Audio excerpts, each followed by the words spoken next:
Ser querido. Llama ya al 1-888-971-2013. Un mensaje de AARP y el Ad Council.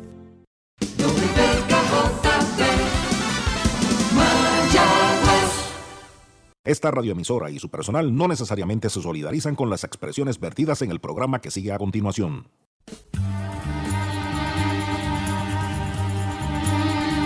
Tu pueblo es mi pueblo que sufre y trabaja. Tu pecho es mi pecho que siente y que ama. Tu sangre es mi sangre, tu selva es mi playa. Tu lucha es mi lucha por ser siempre nada. Tu puerto es mi puerto de barcos piratas. Y somos muñecos de aquel que nos paga con unas mentiras, monedas baratas, sembrando pobrezas, bandecas en casa.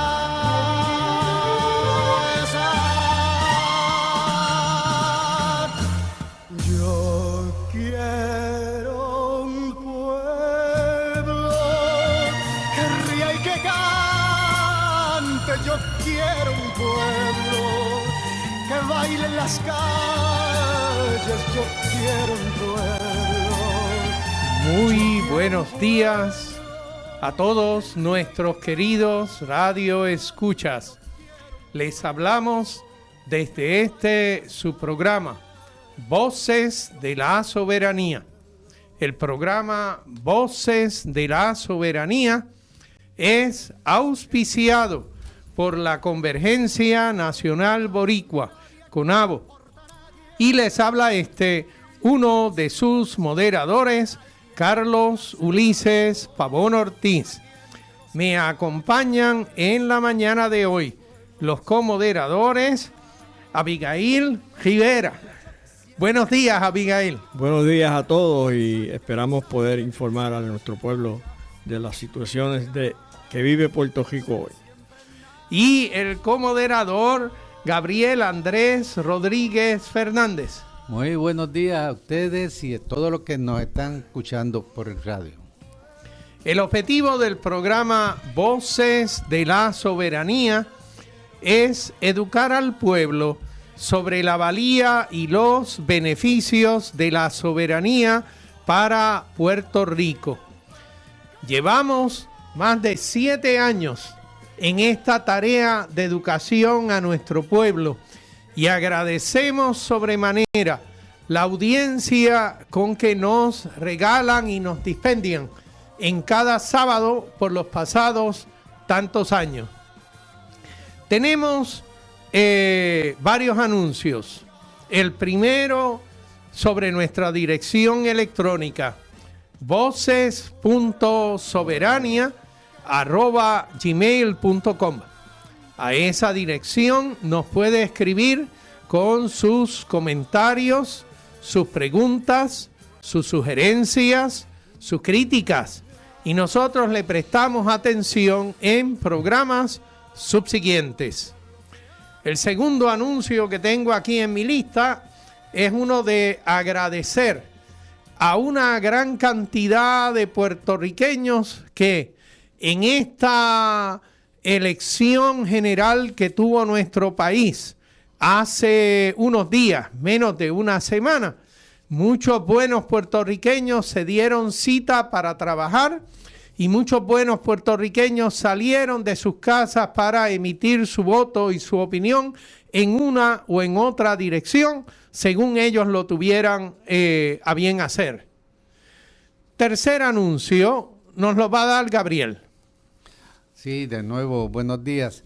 Es que desde hace algo más de un año, el Movimiento Diálogo Soberanista logró algo que resultó sorprendente, pero muy positivo para el país, que fue una legislación por petición que redefinió oficialmente el 19 de noviembre para que ya no sea el día del descubrimiento, sino el día de la puertorriqueñidad. Recordando que un 19 de diciembre, en 1493... 19 de noviembre. El 19 de noviembre de 1493 se dio el comienzo.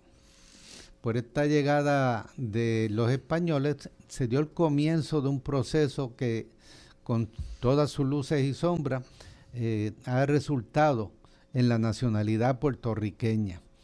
Y esa semana entonces, del 19 de noviembre, se constituye también la Semana de la Puertorriqueñidad, y el sábado de esa semana, el sábado 23 de noviembre, el Movimiento Diálogo Soberanista de la región de Mayagüez va a estar celebrando una fiesta de la puertorriqueñidad en una bohemia compartir en La Tertulia, este sitio de reuniones y buen comer en la calle Manuel Pirayo de Mayagüez, en la playa de Mayagüez, sector La Playa, cerca de la Repostería Franco. Pues vamos a estar a partir de las 6:30 allí, y vamos a tener buena música, buena comida y buen compartir y diálogos, sobre todo en este año que hay tanto que analizar y planear y seguir conspirando por el mejor Puerto Rico. Es una actividad para recoger fondos también, así que los tickets, los boletos son a $35 por persona, y si compras dos, pues son 30 entonces, y allí los esperamos. Pueden llegar a partir de las 6:30 en La Tertulia el sábado 23 de noviembre y celebrar nuestra puertorriqueñidad. ¿Hay maneras en que uno pudiera hablar con alguien al teléfono para tratar de conseguir un boleto antes de llegar allí el día de la actividad? Me pueden llamar al 787-450-2146. Repítete otra vez ese número. 787-450-2146. O pueden escribir a la dirección electrónica también del programa, y Carlos le puede dar entonces más indicaciones. Perfecto. Cuarto anuncio, me gustaría leerles un segmento del poema Distancias, porque me parece apropiado a las circunstancias que nos toca vivir a nosotros y que hemos de discutir un poco en este programa. Es un segmento del poema Distancias. Dice algo como lo siguiente. Esto pienso esta noche en la princesa. La lucha nunca cesa. La vida es lucha toda por obtener la libertad ansiada. Lo demás es la nada, es superficie, es moda. Patria es saber los ríos, los valles, las montañas, los bohíos, los pájaros, las plantas y las flores, los caminos del monte y la llanura, las aguas y los picos de la altura, las sombras, los colores con que pinta el oriente y con que se despinta el occidente, los sabores del agua y de la tierra, los múltiples aromas, las hierbas y las lomas, y en la noche que aterra el trueno, que retumba en la negrura, penetrar la espesura, ver como un relámpago la senda, y de un trago apurado el soplo de huracán, entusiasmado de reconocer las bestias de la hacienda. La patria es la hermosura con que yergue su mágica escultura, la letra, el libro, el verso, y vestida de gloria, verla cruzar la historia hasta la plenitud del universo. Pero en la dura prueba, cuando la patria abreva de nuestra propia vida en la corriente, la patria estremecida que lleva por coraza nuestra vida, esa patria exigente que impone su silencio o su palabra y con sus manos labra en la sangrienta masa de dolores, a golpes de centella, la forma de una estrella, todo un canto de fulgores. Y cierto momento un día, tras la muralla fría de la prisión, un preso meditará ese juego de distancia y el cercano embeleso que al corazón le dice: afuera, junto a la reja carcelaria espera inútilmente verte tu consuelo, y siente como aquel que la mirada tiene hundida en la noche de la nada y quiere ver el cielo. ¿Por qué les he leído un segmento de este poema Distancias? Quien lo escribe es Juan Antonio Correteri Montes, el 9 de marzo de 1951. Y él está en la prisión de la Princesa. Y frente a eso todavía levanta sus convicciones, a pesar de saber que no está con su amada, con su esposa, que era de nombre Consuelo. A pesar de saber de todas las cosas que ha tenido que padecer por amor de su patria, de su gente, todavía está en la mejor disposición de reconocer que la patria es lucha. Lucha en el sentido del trabajo que todos nosotros tenemos que hacer día a día. Lucha como los de aquellos buenos puertorriqueños que hicieron la fila porque querían votar este pasado martes. No se nos olvide que tenemos un trabajo por la patria de los puertorriqueños, un trabajo que hacer que continúa. Y lo interesante del asunto, a mi juicio, entre muchas tantas cosas, es que el número de puertorriqueños que están de acuerdo con reclamar la soberanía para nuestro Puerto Rico, esos que son parte de eso que nosotros titulamos en este programa, Voces de la Soberanía, que ese número es mucho más grande del que nuestros opositores recitan y dicen una y otra vez.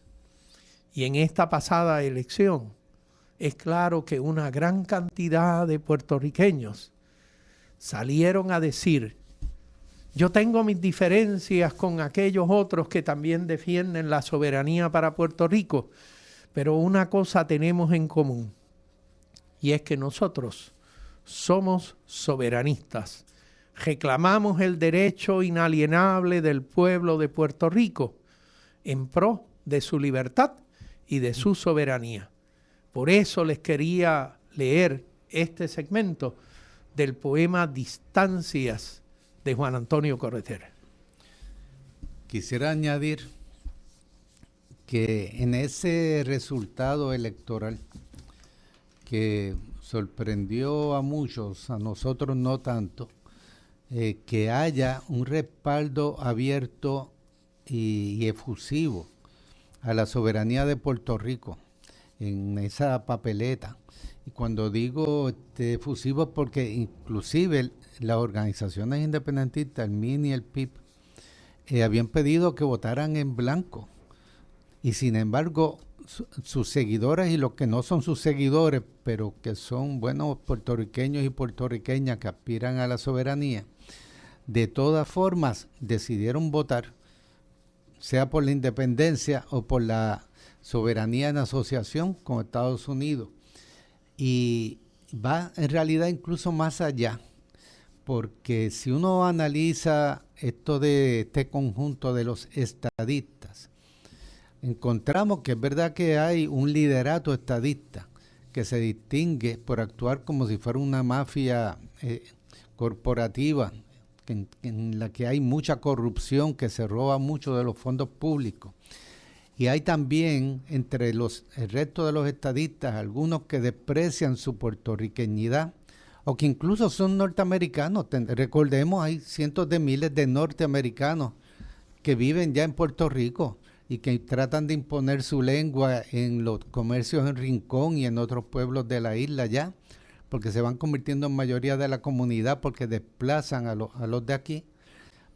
Pero la mayor parte de los estadistas que parecen votando por el PNP y la estadidad tienen un orgullo de su puertorriqueñidad tan fuerte como la de muchos de los independentistas, pero están confundidos en cuanto a dónde reside el bienestar de las futuras generaciones de los puertorriqueños y creen en la ilusión de una estadidad puertorriqueñista que no existe, pero es la que se pasan predicándole estos líderes de la mafia corporativa que es el PNP. Así que en realidad la presencia y afirmación de nuestra puertorriqueñidad en este ejercicio electoral es todavía más fuerte de lo que podrían indicar los números directamente. Y esto es parte de lo que debemos seguir conversando, analizando, discutiendo en los próximos semanas, meses y años, para despertar la conciencia en esos otros sectores también de que el futuro, la supervivencia de nuestra nacionalidad, de lo que depende es que logremos la soberanía lo antes posible, antes de que nos sigan desplazando en nuestro propio país o nos lleven a la desaparición. Yo quisiera preguntarle a mis dos compañeros aquí, así que voy a empezar por el que tengo aquí a la derecha, Abigail. ¿Qué cosa es democracia en tu entender, Abigail? Bueno, democracia es la participación del pueblo, de la gente que trabaja y que está pendiente de las cosas que suceden en el país donde nos ha tocado vivir. Y en este país pues hay muchas cosas que no saben a democracia. Y esa es parte de las últimas 2 elecciones que hemos tenido. Que la democracia está ausente o está escondida. No se nos presenta tal cual es. Y por eso suceden las cosas que en este país han sucedido en los últimos años y que aparentemente va a seguir como si nada hubiese pasado y van a seguir haciendo lo que más bien para ellos es conveniente, pero no para el pueblo. Gabriel, ¿y tú? ¿Qué cosa es democracia para ti? Hay una diversidad de versiones versiones de la democracia en el mundo, pero a nosotros nos enseñan desde chiquitos que democracia quiere decir el sistema electoral norteamericano, que es el que se copió aquí, en el que hay 2 partidos que vienen a ser las 2 caras de la misma clase social, el liderato que beneficia a los grandes empresarios y sectores poderosos, y tiene 2 caras, 2 partidos que se alternan en las elecciones, haciéndole promesa al pueblo. Es una versión de la democracia y en esa versión pues la única parte en que el pueblo participa es ir a votar cada 4 años. Pero hay otras versiones de la democracia, no solamente en países que aquí consideran socialistas o comunistas, sino también en Europa se ve mucho. Y en otras partes de América Latina se comienza a ver en que la gente, como bien dice Abigail, se mantiene envuelta todo el tiempo en qué está pasando en mi comunidad, en mi municipio, en mi país, y tienen mecanismos para influenciar las decisiones del día a día de su gobierno, en todos los niveles del gobierno. Es una democracia participativa en diferentes niveles, ¿verdad?, de participación, unos países muy directos, otros menos, pero esa dinámica de envolvimiento de la población con la toma de decisiones que le afectan todos los días, eso es lo que es verdaderamente democracia, aunque haya un partido o 2 o 10, dependiendo de cómo haya funcionado en cada país. Esa dinámica es la que verdaderamente define la democracia. Bueno, yo creo que si nosotros extraemos la esencia de lo que nos describen Abigail y Gabriel, para Abigail es la necesidad de participar en lo que son las determinaciones que afectan al pueblo. Y eso yo creo que es la esencia de lo que nos describe Abigail. La esencia de lo que nos describe Gabriel es que esa participación no es solamente una participación electorera, es una participación que va mucho más allá. Así que yo voy a añadir lo que sería mi pieza de lo que defino como democracia, y es lo que he interpretado desde pequeñito como democracia. La democracia no es la imposición de las mayorías sobre las minorías de una manera arbitraria o abusiva. Eso se vio en la Alemania de Hitler. La Alemania de Hitler en algún momento toma represalias contra las minorías, y esas represalias contra las minorías, que también eran parte del pueblo trabajador en ese momento, eso se toma como si hubiera sido un ejercicio de democracia, era un ejercicio electorero, pero no era una democracia. ¿Por qué un lugar como Estados Unidos, o podríamos decir como Inglaterra, o podríamos decir como Francia, en ocasiones como España, en ocasiones, porque España ha tenido dictaduras muy serias, han logrado sobrevivir con un gobierno que sea bastante democrático? Es porque las voces de las minorías, las voces de esas otras personas que no están necesariamente en el grupo que electoralmente era mayoría, pueden ser escuchadas. Cuando un autócrata se sube al gobierno y nombra jueces al Tribunal Supremo de un solo lado, en ese momento convierte una de las facetas del gobierno, las convierte en un ejercicio de autoritarismo. Y en ese momento se pierde la posibilidad de aquilatar, de darle el mérito que tengan algunas ideas que puedan haber planteado las personas que no son de la mayoría. Así que cuando a principios del siglo XX en los Estados Unidos algunas personas impulsan el que las damas, las mujeres puedan votar, eso tardó más de 40 años en poder empujar esas ideas después de la guerra civil, pero eventualmente lo logran. Hoy nosotros pensamos, pero si es que la mitad de la población son damas, son mujeres, ¿cómo es posible que no tengan un decir en las cosas que eventualmente han de afectar sus vidas? Pues la realidad es que en muchos países eso cogió una gran cantidad de tiempo, a pesar de todo lo justo que nosotros pensamos, es ese detalle. De la misma manera, la protección del ambiente ha tardado mucho tiempo en que por fin algunas personas se den cuenta de que la protección del ambiente no es un argumento solamente de unas minorías que reclaman ser ambientalistas. No, es que resulta que todos respiramos el mismo aire y nos tenemos que tomar el agua, la misma agua. Así que cuando en el estado de Michigan el agua salía contaminada con plomo y otras cosas en algunos pueblos, entonces todos estaban tomando del misma agua, todos estaban siendo contaminados. Cuando en unos estados se establece unos sistemas de salubridad que sean para el servicio de toda la población, de los pobres y de los ricos, cuando Ramón Emeterio Betances en el pueblo de Mayagüez, junto con José Francisco Basora, establecen que es la necesidad un hospital en el área de Mayagüez para atender no tan solo a los esclavos, que de todas maneras eran esclavos y estaban trabajando, y eran los que trabajaban para generarle riqueza a las personas que eran sus dueños, pero que en ese hospital también pudieran ir los que eran dueños de los esclavos y que todos pudieran ser atendidos por médicos de calidad. Eso es una gesta patriótica de Ramón Emeterio Betances y José Francisco Basora para el beneficio de todo el pueblo. ¿Por qué? Porque es que la salud era necesaria para todos los puertorriqueños. Eso mismo es lo que tienen en la Inglaterra que tiene un sistema de salubridad socializado, le llaman. El Canadá, que tiene un sistema de salubridad socializado.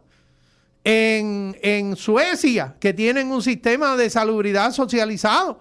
En la Alemania post-Hitler, que tienen un sistema de salubridad para atender a todas las personas en las necesidades de salud que pudieran tener. Pues bueno, yo creo que todo eso, esas ideas que son implantadas porque son ideas propuestas por unas minorías que reclaman, yo ciudadano del país también tengo derecho a recibir servicios de calidad en mi país. Eso es un ejercicio de la democracia. Cuando entonces una gobernadora recién electa le preguntan, ¿y usted cómo va a ser el gobierno suyo? Ella dice en una de sus oraciones, y esto lo saco del San Juan Star, a ella le preguntan, San Juan Daily Star, le preguntan, ¿para quién va a ser su gobierno? Y ella responde, está en inglés, lo voy a traducir al español.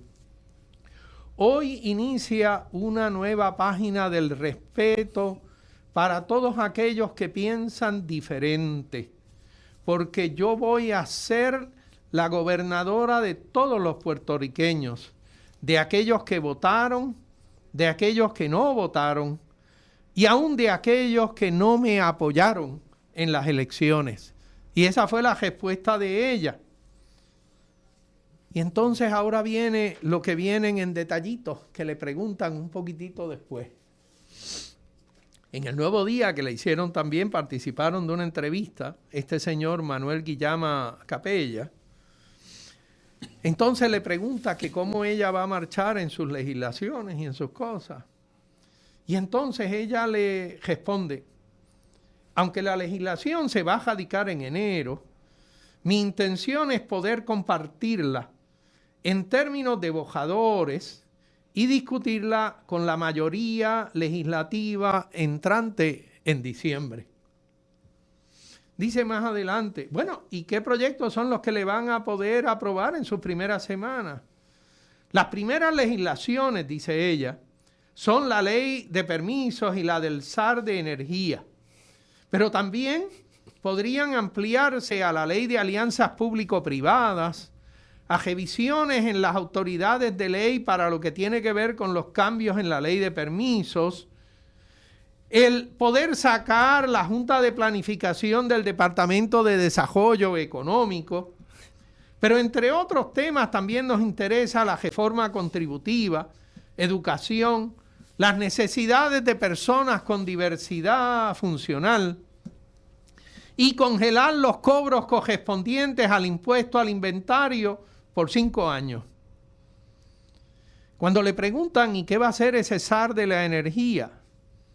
Y entonces ella dice, va a tener roles de coordinación con las agencias federales, unificar todo lo que tiene que ver con agencias como Recursos Naturales, Departamento de Vivienda Estatal, el COR 3 y otras tantas cosas.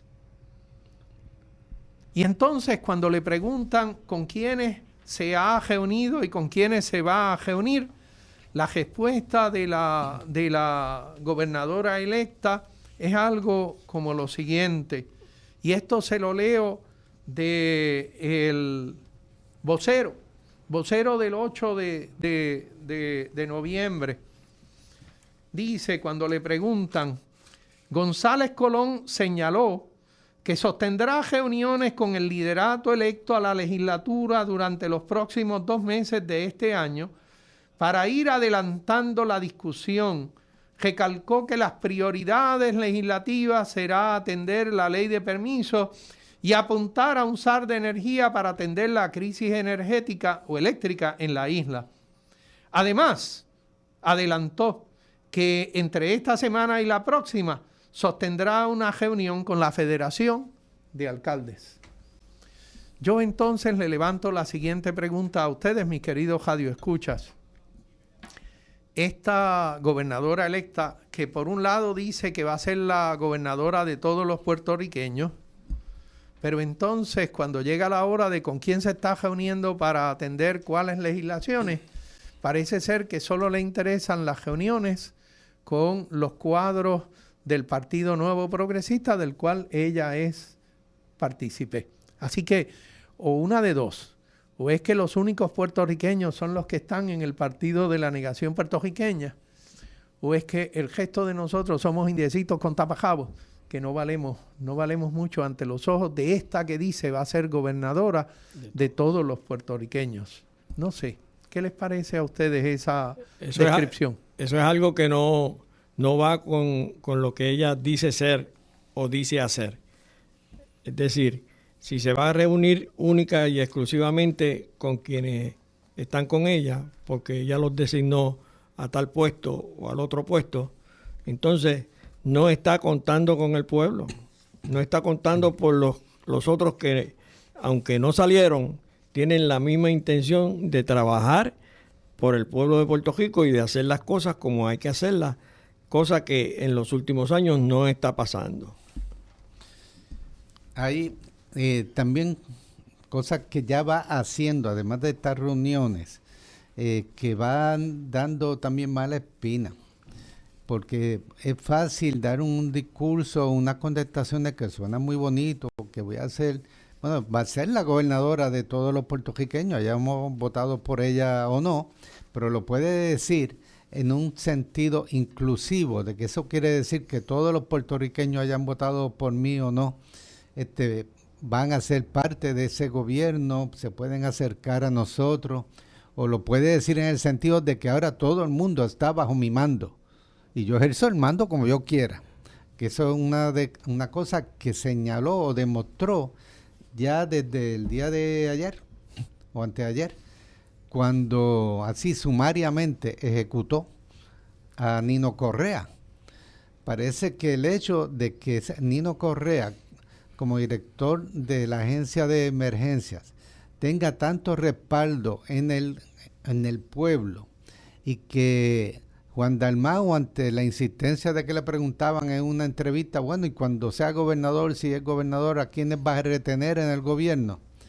Y él mencionó, por la insistencia, mencionó a Nino Correa, que había demostrado una y otra vez sus capacidades para el trabajo que se le ha encomendado hacer.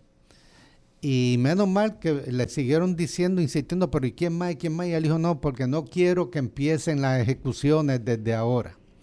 Y efectivamente, como mencionó a Nino Correa, ya lo ejecutaron. No importa el reconocimiento que ha tenido de todos los partidos por su ejecutoria y el cariño que le tiene el pueblo, no, pero ya ella dijo que no.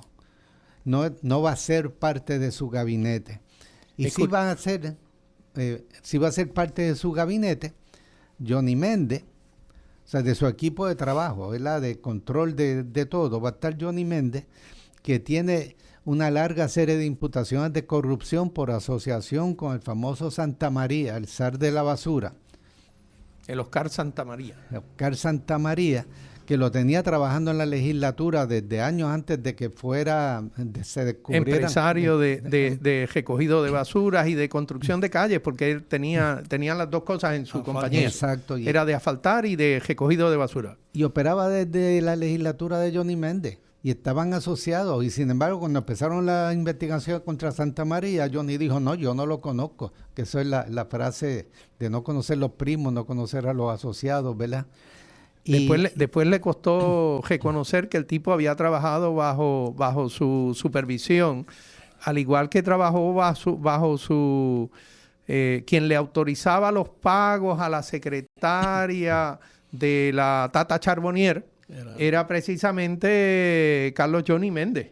Pues, y quien autorizaba los pagos a la propia esposa de Carlos Johnny Méndez era Carlos Johnny Méndez, porque ella era también empleada de la legislatura. En la legislatura que presidía la Cámara de Representantes, Carlos Johnny Méndez. Y había un acuerdo, y esto lo han hecho público también líderes del PNP, que hace unos años se llegó a un acuerdo de caballero entre Johnny Méndez y Gabriel Rodríguez Aguiló, de que si volvían a la legislatura, el que iba a ser presidente de la Cámara iba a ser Gabriel Rodríguez Aguiló. Pero Johnny trabajó con Jennifer en la campaña, así que ya Jennifer anunció el que va es Johnny. Olvídense de los acuerdos de caballero. Eso será de otras épocas. Eso no se llama autoritarismo, porque en realidad si tenemos separación de las ramas del Estado, y una de las ramas es la legislativa y la otra es la ejecutiva, ¿cómo es que el ejecutivo le está diciendo al legislativo quién va a ser su presidente? Entonces, no se nos olvide que los presidentes de los cuerpos legislativos en Puerto Rico tienen un poder inmenso, porque ellos determinan la agenda de trabajo que se va a hacer, determinan quiénes son los presidentes de los comités de trabajo en la legislatura, y además no hay un solo proyecto que llegue ante el pleno de las asambleas legislativas que el presidente de ese cuerpo legislativo no le haya concedido el permiso para que el proyecto llegue ante la votación del pleno de las asambleas legislativas. No es una cuestión de que yo lo planteo y que ahora me tienen que escuchar. Pamplina, eso no funciona así en las cámaras legislativas de Puerto Rico. Por lo tanto, el hecho de que el legislativo esté diciendo usted va a ser el presidente y usted va a ser el otro presidente, está determinando una jotura de lo que es la separación de poderes en las cámaras legislativas. Sí, fíjate, aquí en este programa Juan Carlos Martínez Cruzado varias veces nos señaló un ejemplo de ese poder absoluto que tienen los presidentes de la Cámara Legislativa, en el caso de José Luis Dalmau, popular, que aunque el proyecto de reforma universitaria tenía el endoso de una cantidad que ya era suficiente para hacer la mayoría en el Senado, José Luis Dalmau dijo, no, pero yo no estoy de acuerdo porque entonces perdemos el control de los partidos políticos, perdemos el control de la universidad, así que yo creo que ese proyecto no va. Y se puso de acuerdo con el que viene ahora de presidente del Senado, Tomás Rivera Chats, que fue el autor de la ley electoral que estamos padeciendo, para entonces irle gestando los votos que tenía el proyecto de la reforma universitaria para que eventualmente ni tan siquiera llegara a la votación. Así que este ejercicio en autoritarismo me parece que es, y esto es, o sea, de nuevo, y la razón por la cual le leo estos segmentitos de los periódicos y entramos en estos temas, es porque a duras penas estamos a 3 días después de las elecciones. Todavía no han terminado de contar las cosas y ya esta persona sacó las uñas de lo que es. Es que ayer en una entrevista radial, Carmelo Gio, cuando le preguntaron quién iba a ser el portavoz de los populares en el Senado, él dijo que él quería que fuera Dalmau. El que fue presidente. Hasta el del otro partido. El del otro partido, hasta el popular. O sea, que fue el popular del saliente equipo que estaba allí. Así que ya ellos están agimando la brasa a su sardina, no hay otra cosa. Es curioso porque hay este señor que era jefe de una de las asociaciones de los policías del país, que es senador, y fue senador porque Tomás Rivera Chats insistió en que él fuera uno de los candidatos para elegir. En realidad él está en funciones ahora mismo y entonces tenían que sustituir un senador que tuvo problemas. Y entonces este señor fue a ser candidato, entre otros tantos, pero como ese era el favorito de Tomás Rivera Chats, los que fueron a la llamada votación para escoger a este señor, pues eventualmente lo escogieron, que es Gregorio Matías. Gregorio Matías, sí. Y entonces Gregorio Matías, quien no es particularmente uno de los senadores más productivos, pues ahora en esta nueva cosa, en esos acuerdos entre Jennifer González y Tomás Rivera Chats, lo proponen como que va a ser el portavoz de la mayoría en el Senado. Así que a lo que voy con toda esta cosa es que la democracia, en el sentido de aquello en donde hay unos aportes de las personas que constituyen las minorías, que por razón de sus necesidades o por razón de sus estudios o por razón de su pensamiento, tienen mucho que aportar a las democracias que son democracias, entonces se les presta atención. Eso no significa que se ejecute exactamente lo que estas personas están proponiendo, pero ciertamente se les presta atención, no se les descarta desde el principio, sino todo lo contrario. La necesidad de una comunidad, como bien dijo Abigail, la democracia reside en que aquellos que vivimos, ya sea allí en la barriada donde yo vivo, o en el municipio donde vivo, o en la nación puertorriqueña donde vivo, es que puedan haber personas que me aportan ideas, algunas de las cuales pudieran ser extraordinariamente valiosas para mejorar la vida de todos nosotros. Eso es democracia. Lo otro es un engaño.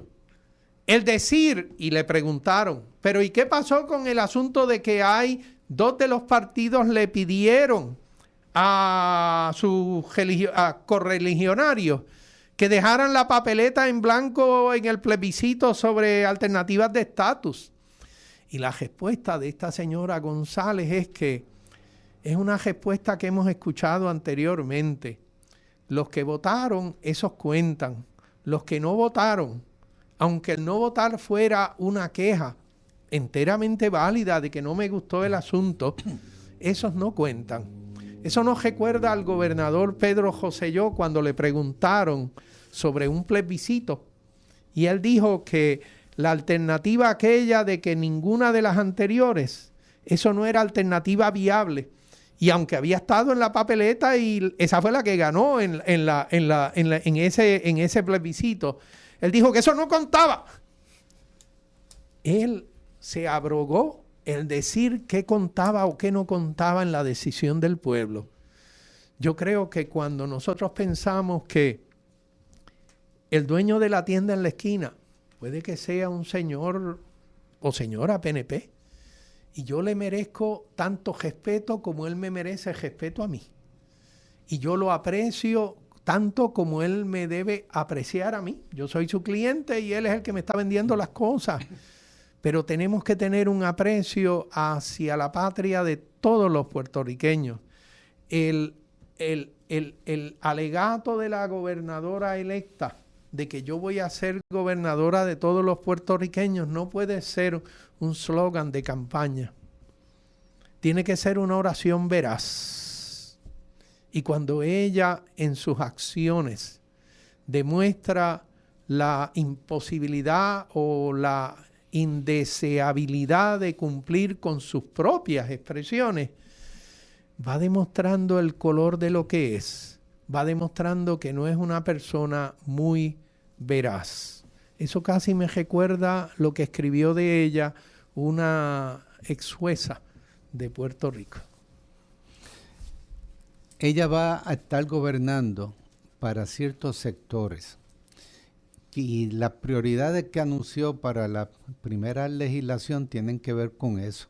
Ella recibió el apoyo de millones de dólares directamente de grandes compañías norteamericanas allá en su recolecta de fondos en Estados Unidos y aquí en Puerto Rico, en particular las relacionadas con la industria del gas metano. Y aquí en Puerto Rico recibió el apoyo de algunas docenas de grandes empresas comerciales, principalmente distribuidoras de alimentos y demás, que le tenían miedo a la posibilidad de un cambio en las reglas de juego para que le fueran a afectar su capacidad de generar ganancias o lo que fuera, y le financiaron la campaña esta de miedo a la alianza. Y esos empresarios están interesados precisamente en lo que ella anunció como que va a ser su prioridad, lo de seguir remendando las leyes de permiso para facilitarle a estas grandes empresas, no a Juan del Pueblo que vaya a montar un negocito en la esquina, facilitarle a las grandes empresas y corporaciones el seguir utilizando nuestros terrenos como crean mejor para ellos, para sus intereses. Y por eso lo de la ley de permiso es una de las prioridades. Otra es lo de congelar los niveles del impuesto inventario, que eso tiene una importancia grande para Puerto Rico, ¿verdad? En que se mantengan unos inventarios aquí, pero es una de las cosas que el sector empresarial más ha criticado en los últimos años, pues ella los va a complacer lo antes posible. Porque fueron sus benefactores en materia de la campaña, y el asunto de los permisos, no se nos olvide, la llamada compañía New Fortress Energy, que es la dueña de Genera Puerto Rico, estableció un terminal sin permiso ninguno en el área de San Juan para la recepción del llamado gas metano. Y ahora está bajo consideración no el asunto de si ellos pusieron esto ilegalmente, sino si le van a conceder el permiso de continuar la operación del terminal. Y ampliarla, porque quieren ampliar el área que van a estar dominando y esto precisamente por la oposición de grupos que aquí llaman minoritarios, que han estado denunciando estas irregularidades con New Fortress. Pues por fin la entidad federal que se supone que lo regule y que hasta ahora se habían hecho los chivos locos, no objetaron, dejaron pasar sin permiso. Más de 2 años dejaron pasar sin permiso y mantuvieron la operación de esa terminal.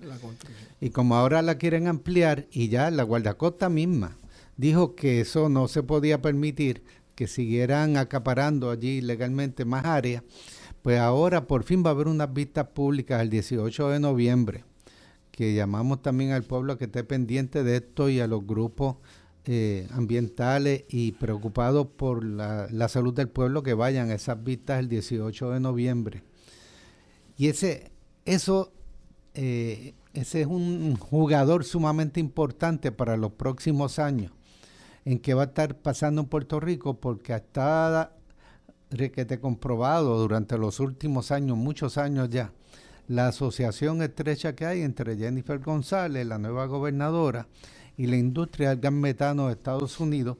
Así que cuando ella dice tener un SAR de energía que tenga jurisdicción sobre una serie de otras agencias que teóricamente no tienen nada que ver, pero que lo está metiendo ahí bajo el control del SAR de energía. Ese SAR de energía pues va a tener como función asegurar la expansión de la industria del gas metano en Puerto Rico. Nosotros aquí hemos dicho en este programa una y otra vez que una de las debilidades que tiene el negociado de energía de Puerto Rico es que no tiene personal capacitado, personal con la pericia suficiente para todas las funciones que le tocaría hacer al negociado de energía. La independencia de criterio. Entonces, tampoco tiene la independencia de criterio, está bajo la bota del gobernador.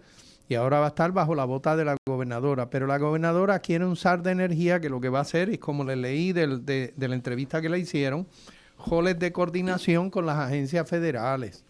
Pues lo lamento, el SAR de energía ese no va a estar supervisando lo que está haciendo mal ni Genera ni Luma. Lo lamento. La gobernadora, quien cambió a lo largo de toda la campaña, desde la primaria para acá, lo que era el discurso de lo que iba a hacer frente a Luma y frente a Genera, ahora acaba de aterrizar en qué es lo que ella quiere que sea el SAR de la energía. Y les leo otra cosa que es una respuesta de ella a una pregunta que le hizo el señor Guillama Capella. Le pregunta sobre el gesto de la reconstrucción para Puerto Rico. Y entonces ella dice que lo que quiere es ponerlos a correr. Lo que significa es poner a correr el dinero que supuestamente tiene asignado de algunas agencias del gobierno federal, y me imagino que será a coger entre los amigos del alma. Y entonces le pregunta al periodista, ¿y qué se hace para eso, para que pueda ponerlos a coger? Ella le responde, primero, en la transición, saber dónde están los fondos. Luego sigue, ¿cuándo van a expirar?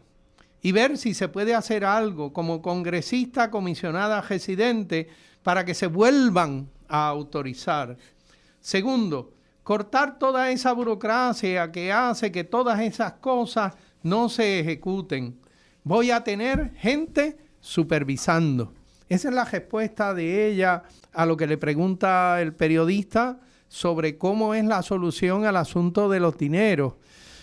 Lo que me llama la atención de toda la respuesta de ella es un reconocimiento allí explícito de que aunque ella hizo campaña diciendo de que yo conseguí millones y millones y millones y billones de dólares para Puerto Rico, para la reconstrucción, La realidad es que la gran mayoría de ese dinero, como hemos dicho en este programa en muchas ocasiones, jamás llegó. Nunca llegó. Y ella lo reconoce. Ella lo reconoce que en algún momento, lo que fuera, por las razones que fueran, es muy fácil decir, te asigno de $10 para que vayas allí a comerte un emparedado en la tienda de la esquina, y otra cosa es dártelo. Y otra cosa es pagarte la hamburguesa para que te la comas. Y ninguna de esas últimas dos cosas pasaron. Y ella lo reconoce. Así que ella lo que tiene por norte es poner gente supervisando. Esto es poner de los amigos del alma a trabajar bajo su gobierno. Así que no es un gobierno más pequeño. Es el gobierno de aquellas personas que estarán como el zar ese de la energía, encargados de entretener una pelota en el aire sin hacer absolutamente nada que sea de utilidad para los puertorriqueños. Fíjate, hay algo Eso. que en particular me llama la atención con eso que ella dice, de averiguar dónde está el dinero y cuándo vence y demás. Eso ella, como precisamente como congresista que es todavía, tiene que saberlo.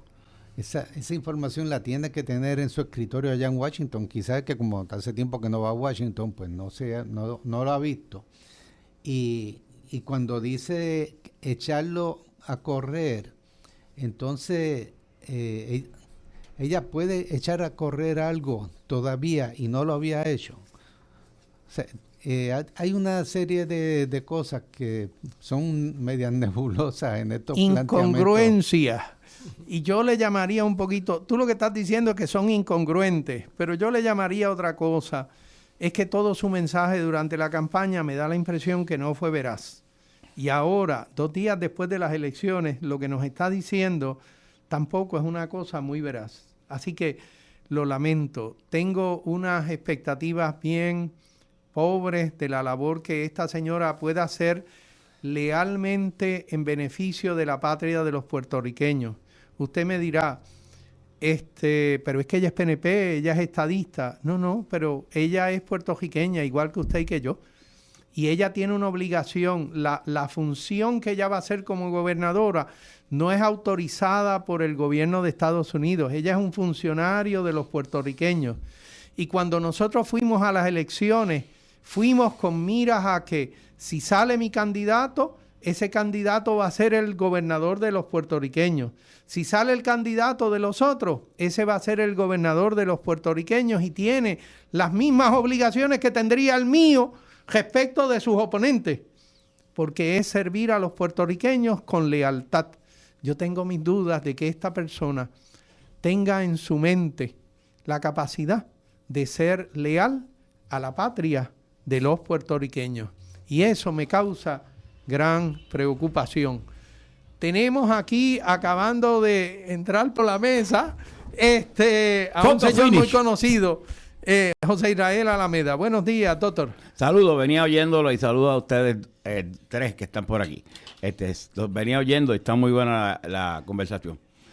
Nosotros entonces...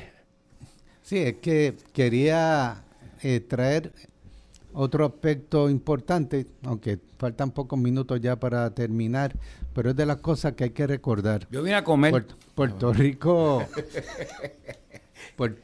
una porción casi mayoritaria, realmente no es la mayoría del universo de votantes, mucho menos del universo de la población de Puerto Rico, pero una proporción suficientemente grande de los votantes le han asignado a esta nueva gobernadora no solamente la administración de los fondos públicos por estos próximos 4 años, sino que también se le ha entregado la potestad de la selección de otros 3 jueces del Tribunal Supremo, que eso cuando son nombrados ahí entonces es hasta los 75 años, creo. 70. Hasta los 70 años. Así que los nombran jóvenes para que duren mucho. Y la respuesta de Tomás Rivera Chats cuando le preguntaron eso en una entrevista fue la siguiente, que seguro que los que vamos a nombrar allí son PNP, no van a ser comunistas. Claro, porque lo que no sea PNP es un comunista y ese es parte, un ejemplo claro del por qué tanta gente se asustó, se han creído el miedo Pero también va a estar nombrando a la Contralor, el Contralor de Puerto Rico, es un nombramiento de 20 años, y muchas otras funcionarias y funcionarios. También la del centro, la Comisión Estatal de Elecciones, porque esta señora es todavía interina. Sí, así que perpetúan el control del aparato electoral también. Sí, ¿Tú crees que entonces ahora sí van a ser propietarios? Según dice la ley esa de la Rivera ley de Schatz. Rivera Schatz habla de los partidos propietarios, pues ahora van a ser propietarios únicos, porque antes compartían con los populares que los estaban apoyando, pues ahora los populares también van a ver lo que se siente no ser propietarios. Entonces, te puedo hacer una pregunta, Alameda, y tienes que contestar en 2 minutos. 2 minutos. ¿Qué cosa es democracia para ti? Porque le hice esa pregunta aquí a mis 2 compañeros y ellos me dijeron algo, y ahora que nosotros estamos hablando sobre el valor de la democracia, tú nos dices, ¿qué tú piensas es democracia? Democracia es un proceso amplio de participación ciudadana que emana fundamentalmente de los grupos de minoría, el respeto fundamentalmente, como pasa en América Latina, a las tribus indígenas, que tú tienes un proceso democrático, hay elecciones, pero no hay un respeto al derecho humano. Fundamentalmente la esencia básica de la democracia es el respeto a los derechos humanos. Y eso está consignado en las Naciones Unidas y debe estar consignado en la Constitución norteamericana y la de Puerto Rico. Y ese derecho amplio es lo que valida de que los procesos se dan conforme al soberano, que es el pueblo, pero todo el pueblo. Desde hace mucho tiempo, un profesor de la Universidad de Columbia, de Ciencias Políticas, decía que Estados Unidos no era una máquina democrática, era todo lo contrario, una máquina dominada, concentrada por empresas multinacionales, por un aparato militar y por una serie de personas dentro del Congreso que están asociados a esa cúpula, a ese estándar. No es una nación de que la participación viene de abajo. Sí se vota, pero fíjate que aún así está un colegio electoral, ¿verdad? Así que democracia es eso mismo, una participación amplia, y obviamente cada vez que gobierna el PNP, y tú lo ves concentrado en Cámara y Senado, ellos vienen a pasar la planadora a todo lo que no sea, y puede haber vistas públicas y puede haber lo que sea, pero es pro forma todo, porque el aparato legislativo de gobernar va a hacer que domine prácticamente todos los aspectos y los ámbitos de las decisiones de la colectividad. Y decisiones, como ya dijo Rivera Schatz, vamos a ser conservadores, vamos a traer ese grupo de conservadores. Y eso no lo decían en la campaña electoral, eso se lo inventaron ahora. Así que esa decisión es lo que yo... Así que estos que tanto dicen que la democracia es tanto, en realidad lo que hacen es desmantelando el aparato institucional puertorriqueño y la democracia puertorriqueña. Nuestro llamado en este programa es a que podamos, con usted y nosotros como pueblo, reclamar que la democracia y el país, la patria de los puertorriqueños, es precisamente nuestra patria, la única patria que hemos de tener. Trabajemos entonces por nuestro país. Señores, como Convergencia Nacional Boricua, agradecemos su audiencia en esta Voces de la Soberanía. Hasta el próximo sábado, quedamos de ustedes. Tengan todos muy buen día.